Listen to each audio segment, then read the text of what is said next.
তোমাদের বিগত বেশ কয়েকটা ক্লাস নিয়েছি জারণ সংখ্যা বোঝানোর জন্য, অর্থাৎ একটা যৌগে মৌলগুলো কেউ ইলেকট্রন ত্যাগ করে ধনাত্মক চার্জ বৃদ্ধি করে, আবার কেউ ইলেকট্রন গ্রহণ করে ঋণাত্মক চার্জ বৃদ্ধি করে। প্রশ্ন হলো যে এই যে ধনাত্মক ঋণাত্মক আয়ন তৈরি হচ্ছে, এই যে সংখ্যা, এটাকে বলা হয় মূলত জারণ সংখ্যা।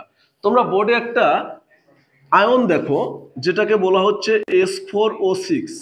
এই যৌগে সালফারের জারণ সংখ্যা বের কর। কার?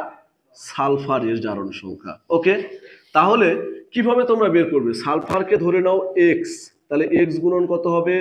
4 প্লাস একটা পরমাণুর সাথে আরেকটা পরমাণু যোগফল হয় অক্সিজেন।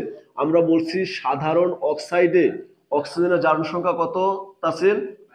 গুড, কারণ সাধারণ অক্সাইডে অক্সিজেনের জারণ সংখ্যা হয় -2 গুণন কত হবে? 6 ইকুয়াল টু এই যে মাথার উপরে যে আয়ন দেখতে পাচ্ছ যে চার্জ, সে চার্জটা কিন্তু হবে আমাদের ইকুয়ালের পরে।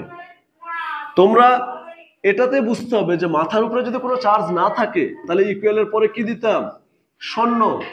যেহেতু মাথার উপরে চার্জ আছে তাহলে ইকুয়ালের পরে সে চার্জ হবে। এবার আসো তাহলে কি করলাম আমরা? 4x প্লাস মাইনাসে মাইনাস 6 দুগুণ 12 ইকুয়াল টু -2, বা কি করবা? 4x ইকুয়াল টু -2, এই যে -12 পারে গেলে কি হবে?